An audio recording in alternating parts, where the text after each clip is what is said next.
usar este. Buenas tardes, gracias por la presentación. Pues ya mencionaron que un poco acerca de mí, ¿no? Y pues yo trabajo en la Fundación de Antropología Forense de Guatemala, solo para que sepan un poquito de dónde, por qué hacemos lo que hacemos ahí, lo que les voy a explicar ahorita. La Fundación se dedica a hacer investigaciones antropológico-forenses para esclarecer crímenes de violaciones a los derechos humanos. Esto incluye investigación tanto de antropología forense, es decir, medición de tamaño de huesos, determinación de género, causa de muerte, etcétera. Y pues desde el noviembre del 2008 cuenta con un laboratorio de genética forense, que es donde yo trabajo y pues del cual estoy a cargo actualmente, donde se hace análisis de ADN de muestras esqueletales de víctimas, de exhumaciones que se realizan, y análisis de ADN también de familiares con el fin de identificarlos. Y pues a lo largo de la presentación vamos a ver un poco acerca de cómo es que se hace este análisis en antropología forense, ¿verdad? Me fui al final. Bueno, básicamente la aplicación de la biotecnología en la antropología forense. Ahí está. Bueno, ¿qué es el ADN, verdad? Ya sabemos que el ADN es la vida, ¿verdad? Es básicamente la base por la cual todos los seres vivos funcionan, es la estructura que nos permite a nosotros hacer distintas actividades, es lo que nos diferencia de los animales y de las plantas, por ejemplo. Básicamente el ADN es la molécula que tiene la capacidad de hacer todo eso. Algo interesante es que el 99.9% de todo el ADN es igual en los seres humanos. Como ya les mencioné, nosotros utilizamos el ADN para identificar personas. Entonces nosotros no nos enfocamos en ese 99.9% que es igual. Yo no podría identificar a alguien, bueno, la mayoría de personas, si me pongo a contar el número de dedos, por ejemplo, que tienen en la mano, porque la mayoría tenemos 10, ¿verdad? No es una buena característica para poder identificar entre una persona y otra. ¿En qué nos enfocamos nosotros? Nos enfocamos en el ADN, que es diferente entre una persona y otra, ese 0.1%. Esos polimorfismos, esa variabilidad. Básicamente lo que nosotros hacemos es leer una especie de código de ADN que tenemos, ¿verdad? Es como que si cada una de las personas tuviera un código de barras y eso pudiera permitirnos diferenciar a una persona de la otra. Ahí otra vez. Ahí está. Bueno, primero, la mayoría de veces nos enfocamos en el ADN nuclear. ¿Dónde se encuentra? No, si quieres, es que está tachando aquí. Gracias. Bueno, si nosotros agarramos una célula y nos vamos al núcleo, ahí vamos a encontrar los cromosomas, ¿verdad? Ahí vamos a encontrar el ADN empaquetado en estas madejas de ADN, se podría decir. Y pues, como ustedes ya saben, me estoy seguro que han visto la doble hélice de ADN, ¿verdad? La famosa doble hélice de ADN, que es básicamente como que fuera un conjunto de libros, ¿verdad? De información que nos puede servir, que es lo que le da las características a cada persona. Dentro de este ADN vamos a encontrar regiones que codifican y regiones no codificantes. Las regiones que codifican se les llama genes y generalmente dan instrucciones para realizar proteínas, ¿verdad? Proteínas como el cabello, proteínas que ayudan a hacer el color de piel, el color de ojos, etcétera, ¿verdad? Esos son los genes. Y hay otras regiones que no codifican, básicamente es ADN que hasta cierto punto no se sabía la utilidad, porque no codifican proteínas, sin embargo, se tienen utilidad. El 95% del ADN está compuesto por estas regiones que no codifican para ninguna característica visible, ¿verdad? A nosotros nos interesan esas regiones, o sea, a pesar de que no tienen utilidad aparentemente en el cuerpo, en el organismo, para identificación son útiles. Nosotros vamos a seleccionar ciertas regiones dentro del ADN, ciertos marcadores de ADN, ¿verdad? Nos referimos a esto como una región específica de ADN dentro de un cromosoma que es analizada en un laboratorio, ¿verdad? Nosotros vamos a escoger ciertos marcadores de ADN para poder utilizarlos para identificar. ¿Por qué? Porque no es posible analizar todo el ADN. Probablemente si nosotros agarramos el ADN de dos personas diferentes, encontraríamos una gran cantidad de diferencias, ¿verdad? Y precisamente por eso es que son diferentes, pero no es posible. Entonces nosotros vamos a buscar regiones, marcadores de ADN, donde sabemos que hay variabilidad entre una persona y otra.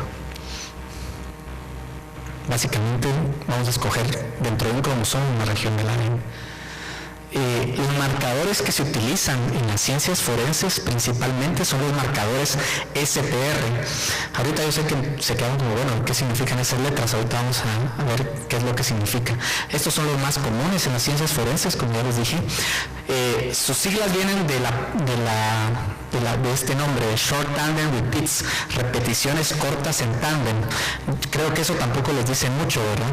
Bueno, ¿a qué se refiere con esto? Generalmente son secuencias de 4 letras, ¿verdad? Ya sabemos que el ADN tiene solo 4 letras. Estas regiones tienen secuencias de 4 letras ordenadas de distinta forma. Podría ser, por ejemplo, ATTG, por ejemplo, o GTCA, o GTTC, o cualquier tipo de secuencia así. Estas regiones STR son secuencias de 4 letras. Y la importancia que tiene es que están arregladas de forma repetitiva. Esta misma secuencia se repite varias veces en la misma región, ¿verdad? En una región particular, ¿verdad? Dentro del ADN sabemos que en una región específica esta secuencia de 4 letras se repite varias veces. Algo importante es que pues, cada uno de estos marcadores se repite 2 veces en una persona y se sabe que se hereda uno de cada padre, ¿verdad? Yo voy a heredar uno de mi mamá y uno de mi papá. Entonces, por ejemplo, tenemos esta secuencia. Ahí pueden ver que la secuencia de 4 letras ATGC se repite varias veces, ¿verdad? Vamos a repetirlo. 1, 2, 3, 4, 5, 6 veces se repite. Entonces supongamos que ese es el ADN de una persona y si nosotros lo leyéramos veríamos eso, que esas 4 letras se repiten 5 veces en esa región específica. Y podemos tomar el ADN de otra persona y ver que en esta se repite 2, 3, 4, 5 veces. Arriba se repite 6 veces, abajo se repite 5 veces. Ya en esta región podríamos ver que si tomáramos el primer ADN y el segundo ADN veríamos son ADNs distintos, ¿verdad? Son de 2 personas distintas, por ejemplo. Entonces, si ya lo pusiéramos, por ejemplo, en un árbol familiar, ¿verdad? Tenemos a la mamá, al papá y al hijo. Entonces, supongamos que si ven aquí, la mamá tiene un 15 y un 17, ¿verdad? En una región específica tiene 15 repeticiones en una de las copias y 17 en la otra copia. El papá tiene 14 en una de las copias y 18 en la otra copia. ¿Qué pasa? Les dije que cada persona heredaba una de estas copias de la madre y la otra del padre, y eso lo podemos ver aquí. El hijo va a tener un 15 heredado de la madre y el 18 heredado del padre. Podría ocurrir que en lugar de este 15 y este 18 hubiera heredado el 15 de la madre y el 14 del padre, o el 17 de la madre y el 18, o el 17 de la madre y el 14 del padre, ¿verdad? Puede haber mucha variedad, pero siempre van a compartir uno con la madre y uno con el padre. Y ahorita vamos a ver cómo es que nos sirve esto, ¿verdad?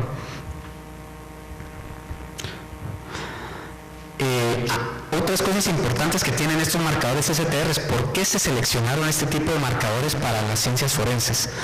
Hay una gran variedad de opciones dentro de un mismo marcador. ¿A qué me refiero con eso? No solamente puede haber 5 y 6 repeticiones, sino una persona puede tener 5, otra persona puede tener 6, otra 7, otra 8, otra 9, hasta 20 repeticiones.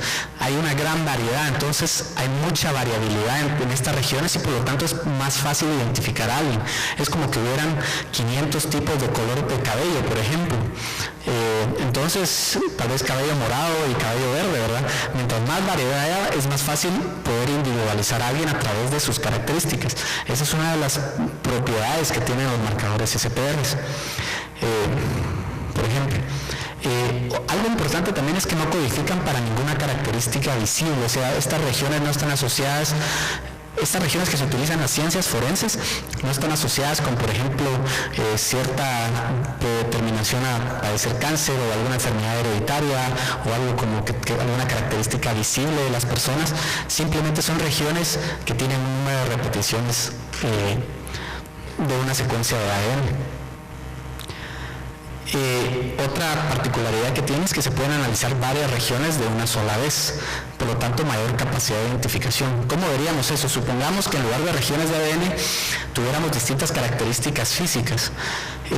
Y si yo dijera ahorita, bueno, vamos a escoger aquí a las personas que tengan ojos negros. Quizá unas cuantas personas no tengan ojos negros aquí, ¿verdad? Bueno, ya logramos como seleccionar un grupo más pequeño. Yo les dijera, bueno, y además de ojos negros tienen que tener el pelo liso. Se hace más pequeño el grupo. Y además de pelo liso tienen que ser de cabello negro, un poco más pequeño. Y además deben ser hombres, un poco más pequeño. Y deben de tener la piel morena, se hace un grupo más pequeño, y deben de ser zurdos, un grupo mucho más pequeño. Si se dan cuenta, hay características que ya sirven para delimitar un poco más y otras no tanto, ¿verdad? Todos deben ser guatemaltecos, tal vez probablemente ni siquiera nos sirva para delimitarlo, tal vez sí, no sé. Este tipo de regiones, este tipo de marcadores nos permiten eso, tener varias de estas regiones agrupadas, analizarlas juntas, y de esa forma podemos delimitar muchísimo más a nuestro grupo, al punto que podemos identificar a una persona, individualizar a una sola persona. Algo muy importante también es que para las ciencias forenses pues ya hay disponibilidad de kits comerciales que precisamente tienen eso, ¿verdad? Una agrupación de varias de estas regiones para obtener un perfil de ADN, que es básicamente leer las características del ADN. Aquí podemos ver los 23 cromosomas, los 23 cromosomas, y entre ellos los cromosomas sexuales, ¿verdad? X y Y. Estos nombrecitos que vemos acá son un grupo de regiones que se utilizan para hacer identificación forense. Este es el nombre, ¿verdad? Básicamente es la posición dentro del cromosoma, por eso es que son algo complicados. Estos 13 que tenemos acá son los que utilizan una base de datos que se llama CODIS. Esa es la base de datos del FBI. Es una base de datos que contiene perfiles genéticos de cualquier persona que cometa un crimen y sea procesada por eso, ¿verdad? En los Estados Unidos, cualquier persona que cometa un crimen y sea procesada, se le toma una muestra y su perfil genético entra a esta base de datos. Entonces, ¿qué pasa? Si hay un crimen, encuentran evidencia y la comparan con esta base de datos, puede que surja algún criminal que ya había cometido otro crimen que esté relacionado con un crimen actual. ¿Por qué es importante este número de 13 marcadores? Son 13 regiones las que se analizan. Y se ha visto que debido a la variabilidad de estas regiones, con 13 regiones es suficiente para poder, básicamente se podría decir que un perfil genético que contenga al menos 13 regiones es un perfil único. Probablemente no lo volveríamos a ver en el resto de la población. ¿Cómo se hace el análisis dentro del laboratorio? Bueno, tomamos una muestra, ¿verdad? Por ejemplo, en nuestro caso, pues algunas de las muestras que tomamos son muestras de los familiares que buscan a los desaparecidos, o puede ser una muestra de hueso. Extraemos el ADN, aislamos el ADN de todo lo demás que tengan las células, y hacemos una PCR, ¿verdad? Una reacción en cadena de la polimerasa, donde básicamente tenemos millones y millones de copias de estas distintas regiones, de estas 15 regiones. Nosotros analizamos 15 regiones, de estas 15 regiones que queremos ver, y también le ponemos un colorcito, ¿verdad? La marcamos con 4 distintos colores. Eso es lo que hace básicamente el análisis que hacemos. Entonces, luego que tenemos muchas de estas copias, las pasamos por una técnica que se llama electroforesis capilar. ¿Qué es eso? Es un equipo que tiene, pues básicamente tiene unos capilares, una especie de tubos muy muy delgados por donde pasa el ADN, y debido al contenido del tubo, que es un polímero, es un gel básicamente, esto permite separar estos fragmentos de ADN de forma que puedan ser detectados individualmente. Entonces básicamente lo que vamos a hacer es esto, ¿verdad? Nuestros fragmentos de ADN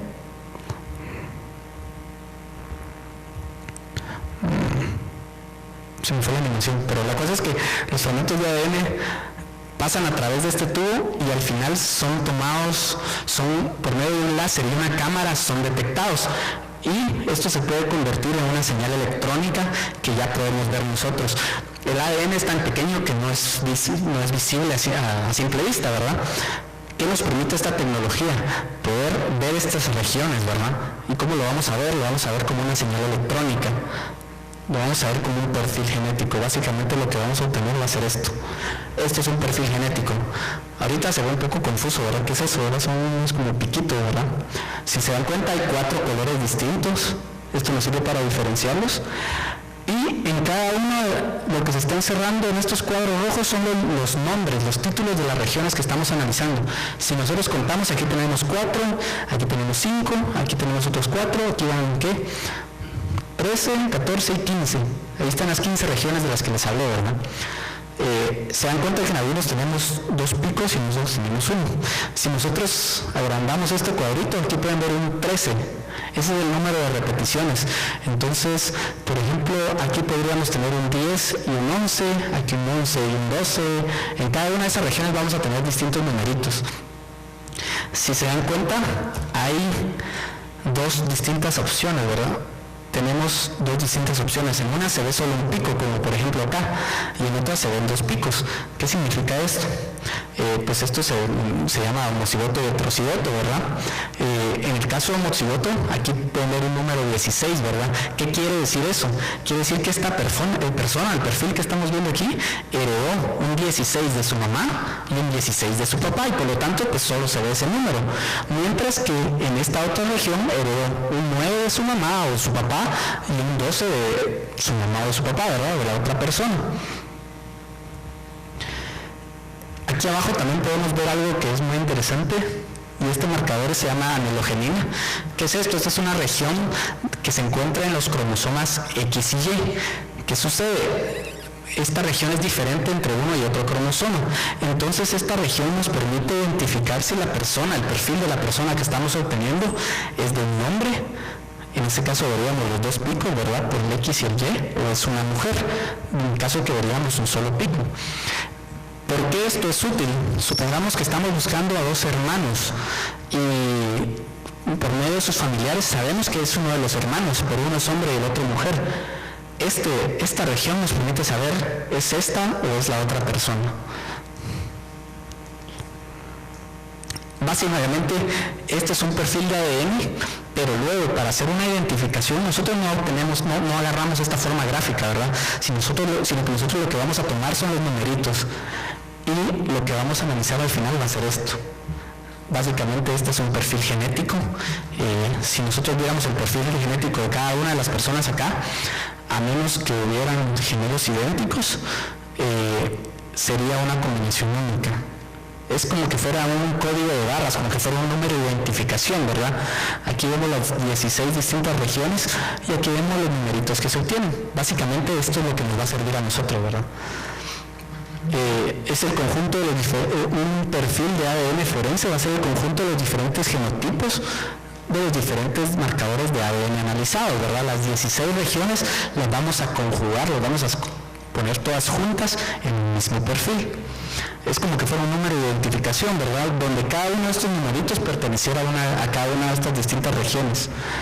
Y pues cada persona, excepto los gemelos idénticos, tiene un perfil de ADN único si se evalúan más de 13 marcadores. Por esta técnica, por esta metodología, los gemelos idénticos van a presentar el mismo perfil de ADN. ¿Qué otro tipo de análisis se pueden hacer?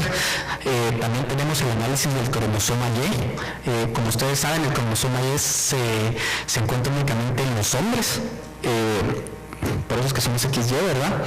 En este caso vamos a hacer el mismo tipo de análisis, va a ser el mismo tipo de regiones, pero todas estas regiones están ubicadas en el mismo cromosoma. Son 17 regiones ubicadas en el cromosoma Y. ¿Por qué es importante este cromosoma? Porque este análisis puede ser útil, porque es heredado paternalmente de forma directa, se podría decir. Básicamente, si yo hiciera un análisis del cromosoma Y obtuviera mi perfil genético del cromosoma Y e hiciera la misma prueba con mi papá, lo que obtendría es el mismo perfil. ¿Por qué? Porque yo heredé el mismo cromosoma de mi papá. De esa forma yo puedo relacionar a 2 personas, hombres, que estén emparentadas de forma paternal linealmente, ¿verdad? Entonces supongamos que tuviéramos aquí este pedigrí y que los colores son distintos perfiles genéticos del cromosoma Y. Este señor de acá le va a dar el mismo perfil a sus 2 hijos varones y ellos a sus 2 hijos varones, y este todavía se lo va a dar a sus hijos varones. ¿Por qué vemos aquí otro color? Porque él no se lo va a heredar a su hija, pero con quien ella tenga hijos, sí se lo va a heredar a sus hijos. Igual es con él, igual aquí, ¿verdad? Entonces, si nosotros, por ejemplo, estuviéramos buscando a esta persona, y lo único que obtenemos es un perfil de cromosoma Y, y resulta que al hacer el análisis a esta otra persona, encontramos que tiene el mismo perfil del cromosoma Y, al menos sabemos que esta persona está emparentada con de una forma, está dentro de su línea paterna, ¿verdad? Ya sea su papá, su tío paterno, su primo paterno, su abuelo paterno, su nieto paterno. Otro tipo de análisis es el del ADN mitocondrial. Pues el ADN mitocondrial, como dice su nombre, ¿verdad? Está en las mitocondrias y es un ADN pequeño circular, es muchísimo más pequeño que el ADN nuclear. Una característica que tiene el ADN mitocondrial es que es heredado únicamente de la madre, así como los hombres heredamos el cromosoma Y únicamente del padre. Todos heredamos el ADN mitocondrial únicamente de nuestra madre.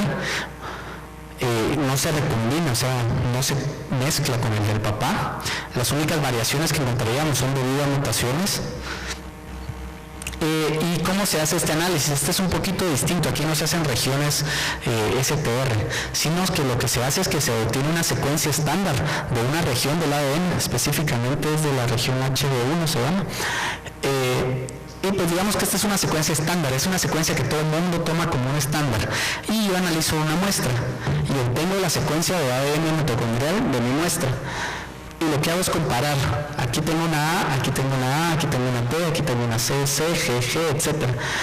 Aquí, por ejemplo, aquí tengo una G y aquí tengo una C. Esa es mi primera variación.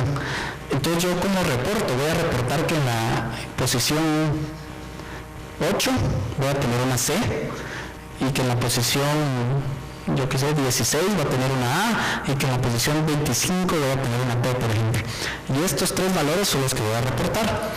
Si yo analizara el perfil de esta persona, es la secuencia de mitocondria, quiero decir, y luego analizara lo mismo de su mamá, por ejemplo, ella probablemente tendría estas mismas variaciones, y es así como se puede utilizar. Entonces, esta señora de aquí, ¿verdad?, heredó su ADN mitocondrial a sus 3 hijos. Aquí no solo es a las mujeres, ella lo hereda a sus 3 hijos, pero este hijo aquí no puede heredarlo a sus hijos, porque lo va a heredar, los hijos van a heredarlo de su esposa, pero ella aquí sí lo va a heredar a sus 2 hijas y ellas también lo van a heredar a sus hijos. Nos funciona, este tipo de análisis sirve de la misma forma que sirve el cromosoma Y. Estos dos tipos de análisis tienen una particularidad. Este tipo de perfiles, como se heredan directamente, es posible trazar la genealogía de una persona hasta muchos años atrás con este tipo de análisis.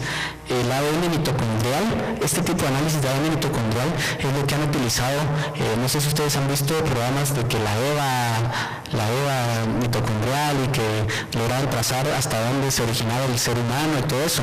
Para eso utilizan este tipo de análisis, porque es posible darle trazabilidad a esto. Ahora bien, ya vimos cómo se obtiene un perfil de ADN, ahora vamos a ver cómo se hace una identificación. Supongamos que tenemos el perfil de ADN de una muestra desconocida. Esto podría ser, por ejemplo, un hueso, un cuerpo que encontramos, ¿verdad?, en una exhumación que se hizo, no sabemos a quién pertenece. Podría ser también, por ejemplo, la evidencia encontrada en una escena del crimen, ¿verdad?, una mancha de sangre que tampoco sabemos a quién pertenece. Para hacer una identificación necesitamos tener algo conocido con qué compararlo, ¿verdad? Yo, para poder identificar esto, necesito compararlo con algo conocido y ver si se parecen. Tenemos 2 tipos de comparaciones que se pueden hacer. Una es una comparación directa, por ejemplo, en el caso pues, de un crimen podría ser contra el ADN o el perfil genético de un sospechoso, por ejemplo, o de una víctima. En el caso, por ejemplo, de identificación, supongamos el caso de las Torres Gemelas, ¿verdad?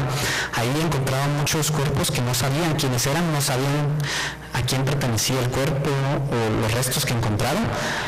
Y en esos casos, como era un caso reciente, contaban con muestras directas. Esto se llama una identificación directa. ¿Por qué? ¿Qué es lo que hicieron? Tomaron, por ejemplo, cepillos de dientes, peines donde hubieran cabellos de las personas desaparecidas y obtuvieron un perfil genético de esas muestras. Eran conocidos porque yo sé, este cepillo de dientes pertenecía a mi hijo, lo vine a entregar porque quiero que lo identifiquen, ¿verdad? Yo sé que ese cepillo de dientes pertenecía a alguien y lo comparaba con algún cuerpo, con algunos restos que encontraban. Esa es una comparación directa. Hay otro caso donde no se dispone de muestras directas. En nuestro caso es así. Los casos que nosotros analizamos principalmente son casos que sucedieron hace 25 o 30 años. No vamos a encontrar un cepillo de dientes de una de las personas que desapareció, ¿verdad? O un peine o algo así, ¿verdad? Entonces, ¿cuál es la opción en ese caso? Recurrir a los familiares. ¿Por qué? Como les había dicho, una persona hereda la mitad de su padre y la mitad de su madre, ¿verdad? Por lo tanto, es posible comparar los perfiles de madre y padre con el de una persona o con sus hermanos, porque hasta cierto punto van a tener cierta similitud en el perfil genético. Es así como se hacen las pruebas de fraternidad, básicamente. Se busca una similitud entre los perfiles genéticos, así como cuando uno tiene un familiar, ¿verdad? Y a uno le dicen, o uno se encuentra a alguien y le dicen que uno es igual a su hermano, ¿verdad? Así como las características físicas también son evidentes entre familiares, de la misma forma hay ciertos numeritos que van a compartir entre los familiares, ¿verdad? Y esto se llama una identificación por referencias. En el caso de la Fundación de Antropología Forense, este es el tipo de análisis que realizamos. Este es un tipo de análisis un poco más complejo. Bueno, vamos a ver un poco más de una comparación directa, ¿verdad? Supongamos que tenemos un perfil de ADN conocido y es comparado con perfiles de ADN de otras muestras biológicas como evidencia en la escena del crimen, por ejemplo. Entonces supongamos que tenemos a un sospechoso, ¿verdad? Y le obtuvimos este perfil genético, ¿verdad? Tenemos un 12-13, un 15-16, 18-22, 8-11 y 16-16. Y tenemos una muestra de evidencia, ¿verdad?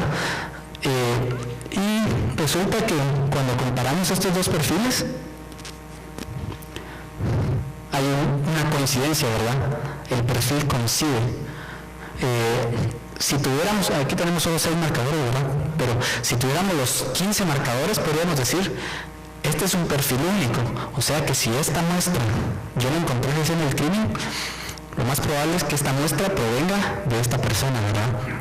Y es así como la evidencia de ADN funciona.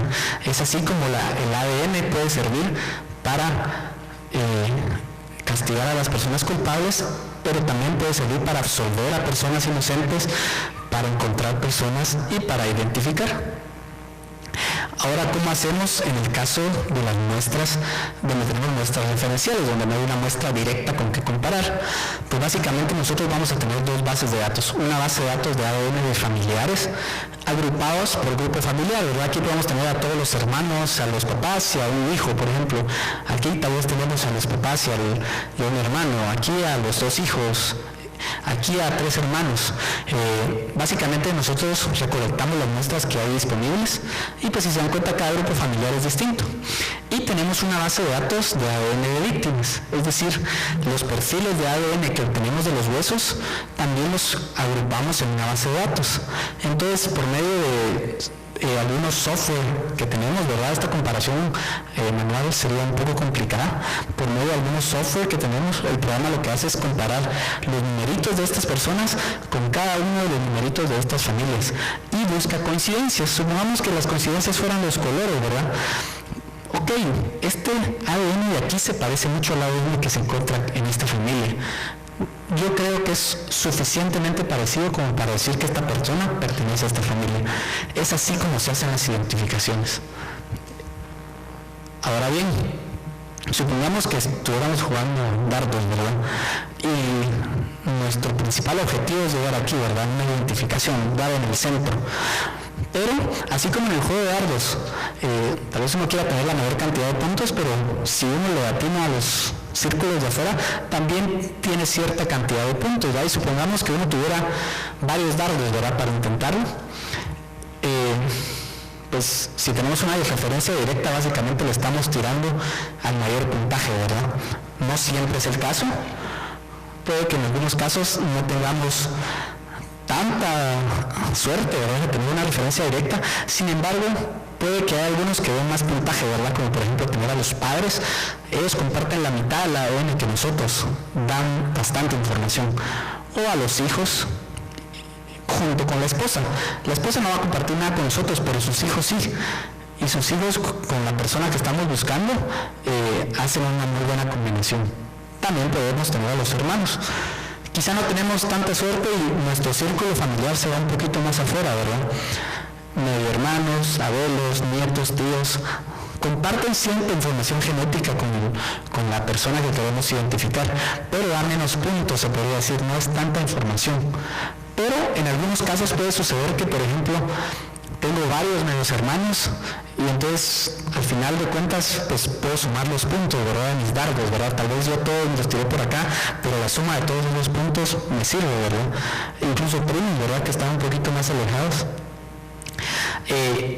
Donde sí estamos un poco perdidos. Supongamos que lo único que tenemos es un cuñado, familiares adoptivos, una esposa. Estas personas pues desafortunadamente no comparten nada, ¿verdad? Entonces es como que hubiéramos tirado afuera de nuestro jueguito, ¿verdad? Y no tenemos nada de puntos. En esos casos no nos sirve para identificar algo. Una ventaja que tiene el análisis genético en ciencias forenses es que, bueno, comparamos, ¿verdad?, pero la ventaja es que le podemos dar una significancia estadística, ¿verdad? Le podemos dar peso a esa evidencia. ¿Cómo hacemos eso? Bueno, en el caso de las identificaciones nosotros básicamente tenemos dos hipótesis, ¿verdad?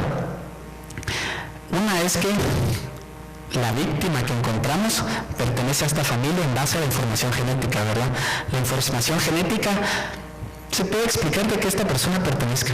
Nuestra otra hipótesis va a ser, no, quizá esta persona no pertenece a esta familia a la que creemos que pertenece, sino que ese espacio está ocupado por alguien más, ¿verdad? Básicamente ese es el tipo de cálculo estadístico. Esto nos va a dar una razón entre dos probabilidades y le va a dar significancia estadística a nuestro resultado. Básicamente lo podemos ver así. Supongamos que nosotros tenemos cierta evidencia que no es ADN.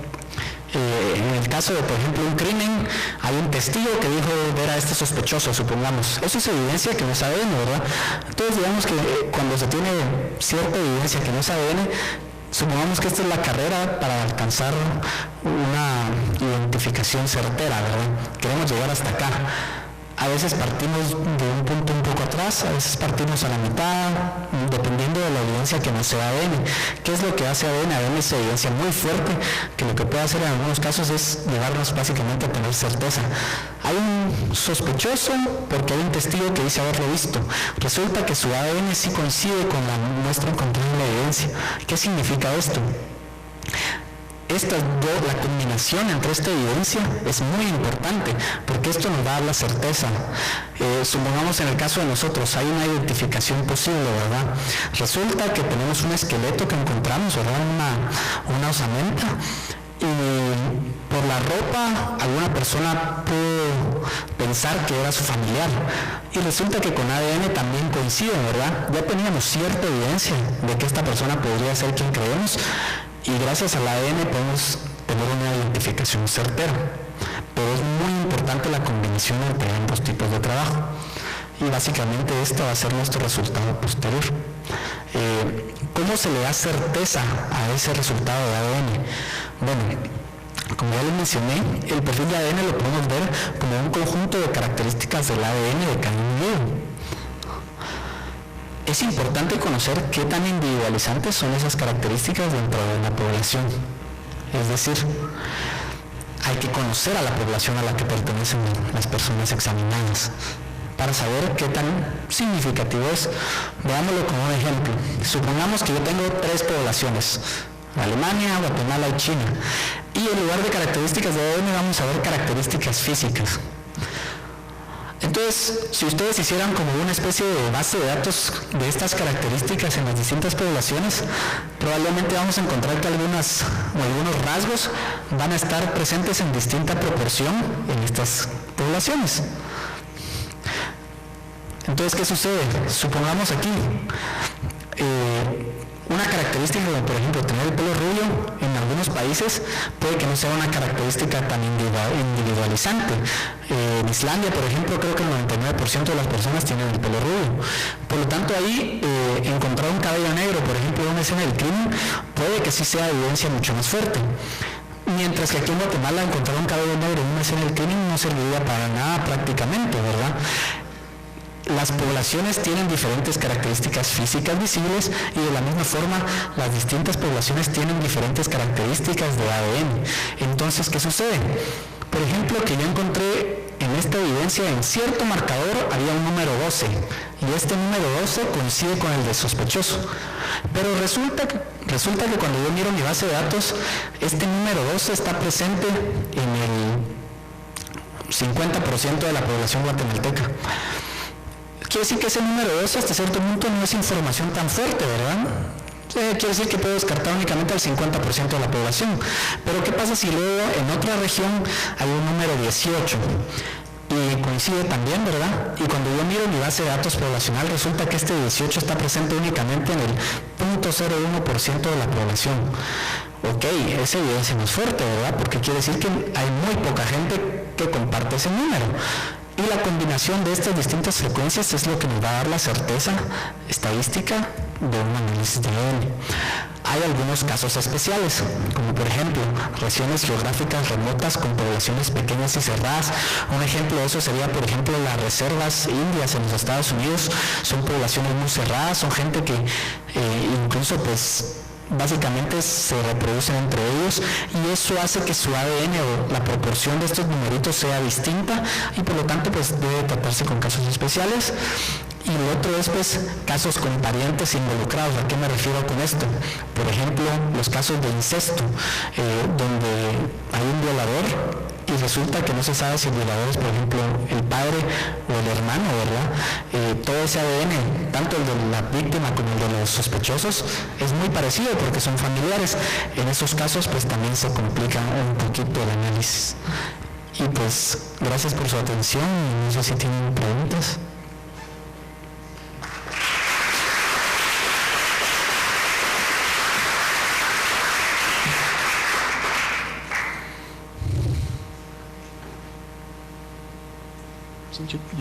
¿Qué se le toma?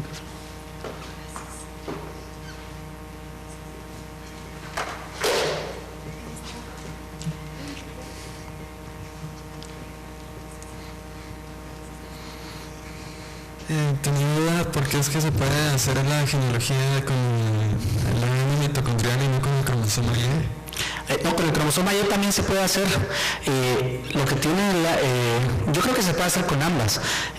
Lo que sucede es que el ADN mitocondrial como que se conserva mucho más. Entonces digamos que si tú retrocedes 3, 4 generaciones atrás por tu lado materno, vas a encontrar el mismo resultado que obtenés de tu análisis, por ejemplo.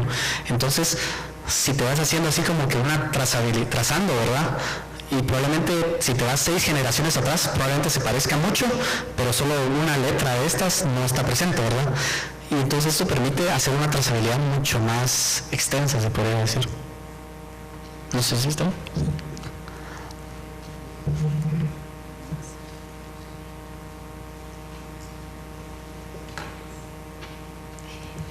Pues primero que nada, felicitaciones, qué alegre saber que ya hay bases científicas para tomar decisiones inteligentes acá en Guate.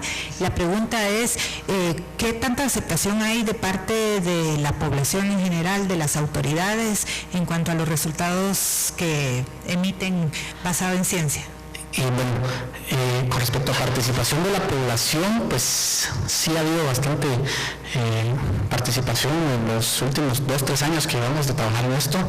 Actualmente nuestra base de datos de familiares buscando a víctimas incluye más o menos 2.500 muestras, buscando a una gran, no sé el dato exacto de cuántas víctimas, pero sí más o menos ese es el número. Hubo una campaña aquí en la capital, no sé si alguna vez vieron, que se llama Mi Nombre en SXX, hubo anuncios en la radio, en las camionetas, en vallas, y pues básicamente lo que se buscaba era colectar muestras de gente buscando a los desaparecidos.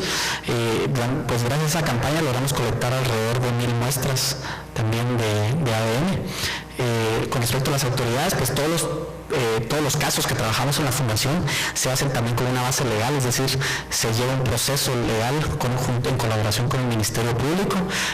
La fundación pues también tiene un acuerdo con ellos para en algunos casos que sea necesario poder procesar también muestras de casos recientes, básicamente en colaboración con la justicia, ¿verdad?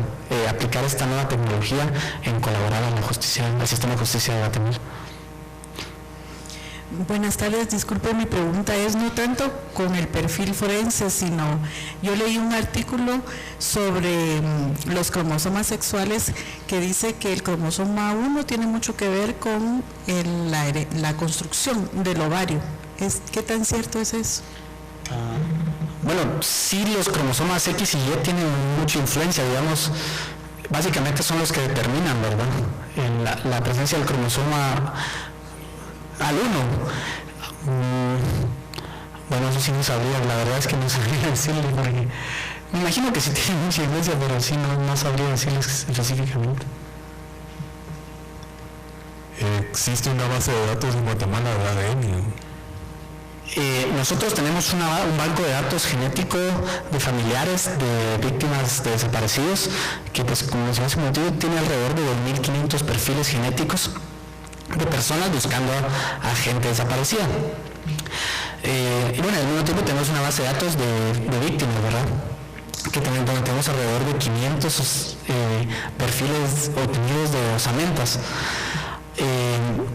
Ahora, por ejemplo, una base de datos como la de los Estados Unidos, donde están todos los criminales, no existe actualmente en Guatemala. Yo espero que algún día haya. Sé de otros países donde también hay, en Colombia sé que hay, en México creo que hay esfuerzos para estarlo haciendo.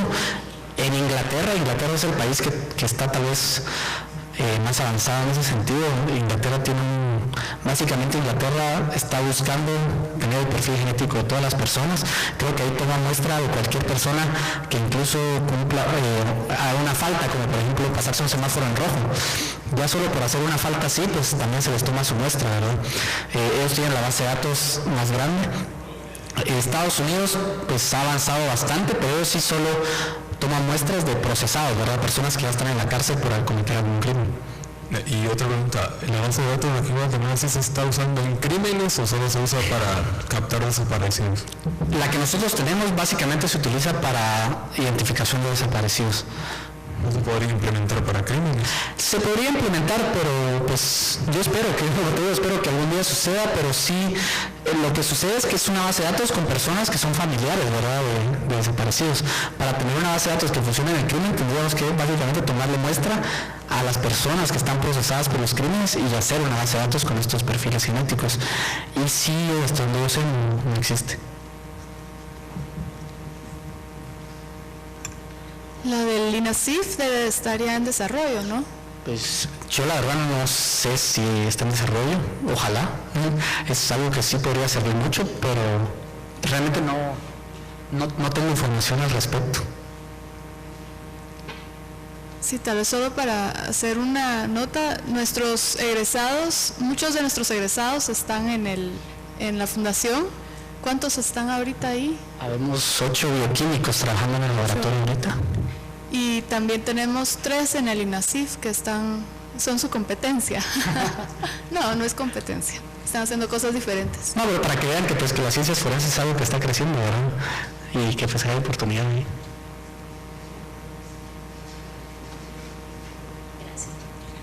¿Existe en Guatemala alguna ley que regule esta información? Hasta donde yo sé no hay ninguna ley. Entonces, ¿cómo la regulan ustedes? Pues nosotros lo que hacemos básicamente para asegurarnos de que primero el consentimiento informado, ¿verdad? En el caso de los familiares, pues a todos se les da un consentimiento informado donde pues ellos básicamente nos autorizan procesar su muestra para obtener un perfil genético en pro de encontrar a sus familiares, ¿verdad? Y en el caso de las muestras, pues estas se manejan como si fueran evidencia, ¿verdad? Se maneja con cadena de custodia, de las muestras de hueso me refiero. Todo lleva una adecuada cadena de custodia, es adecuado registro, ¿verdad? La evidencia con fotografías. Todas las muestras se trabajan siempre de la mano de un proceso legal, de forma que al momento que estos resultados puedan en algún momento servir si alguno de estos casos llega a debate. ¿Y quién tiene derecho a obtener esa información? ¿La información genética? Sí, cualquiera, porque no hay ley, entonces pueden solicitarlo. Sí, básicamente. Sí. Pero realmente no. O sea, en teoría, nosotros como laboratorio, pues básicamente parte de nuestro compromiso es resguardar esa información, ¿verdad? La información genética que nosotros tenemos es resguardada dentro del laboratorio y pues únicamente se le podría entregar al familiar, ¿verdad? A los familiares, y en los casos que vayan junto con el Ministerio Público, pues es parte del proceso, digamos. Es básicamente la política que nosotros manejamos, exacto. Sí, no, la información genética se maneja con confidencialidad, ¿verdad? Por supuesto, al igual que las muestras, pues dentro del consentimiento está la posibilidad, pues, nosotros damos la posibilidad, en el caso de las evidencias, pues, de solicitar a la persona que nos solicitó que hiciéramos un caso, por ejemplo, y que ellos decidan si ellos quieren que les regresemos lo que quedó de las evidencias, por ejemplo, o si podemos disponer de ellas, pues, eliminándolas, ¿verdad? Pero sí todo se maneja de una forma muy estricta, ¿verdad? Tenemos la evidencia estrictamente resguardada, con acceso restringido, al igual que a los perfiles genéticos obtenidos. Básicamente, únicamente el personal del laboratorio tiene acceso a esa información y pues de esa forma pues resguardamos esta información, ¿verdad?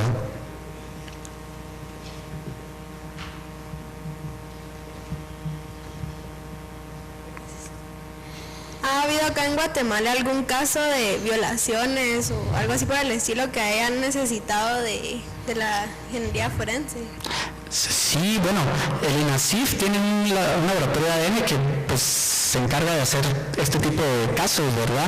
Ahora en nuestro caso particular, nosotros hemos hecho hasta el momento creo que 3 o 4 casos recientes donde hemos analizado muestras de evidencia y cosas por el estilo, y hemos ido incluso a testificar a un juicio, ¿verdad? Donde nuestro resultado de ADN pues ha servido en algunos casos para castigar a las personas responsables. Una pregunta más. ¿Qué pasa, por ejemplo, cuando ustedes toman muestras de, digamos, están buscando a la madre y toman muestras del padre y el hijo y resulta que el padre no es el padre? O sea, no va a haber un match ahí a nivel del hijo. Sí, no, eso es algo que sí podría ocurrir. Algo pues que sí, las personas que se encargan de tomar las muestras pues sí están muy como conscientes de hacer una averiguación adecuada, ¿verdad? Por ejemplo, sucede en algunos casos que por ejemplo también resulta que el hijo no es el hijo, sino es el sobrino, por ejemplo, pero la familia lo adoptó como el hijo, ¿verdad? Desde que era chiquito, y cuando le preguntan a él es el hijo, ¿verdad? Entonces sí se busca indagar. Lo que podría suceder en ese caso es, pues, si no se daría una identificación, ¿verdad? Y realmente si no hay forma de saberlo, porque incluso podría ocurrir, por ejemplo, está buscando a la madre y resulta que el papá, por ejemplo, nunca supo que era el padre. Otros casos lo que sucede es que el mismo software que nosotros utilizamos compara los perfiles genéticos entre la misma familia. Entonces, por ejemplo, en ese caso lo que haría es, si él no es el padre, mostraría que hay una inconsistencia, ¿verdad? Como se está buscando la madre, padre e hijo, aquí hay una inconsistencia, y pues ya se revisa, porque podría ocurrir que fuera una mutación puntual, ¿verdad? Únicamente una de las regiones no es la que coincide. Si ya fuera más, pues el equipo de investigadores tendría que indagar más al respecto, ¿verdad? Quizá él no es el padre, o quizá él no es el hijo realmente y es el sobrino, por ejemplo, cosas por el estilo. Pero sí, el programa nos permite hacer esa comparación también.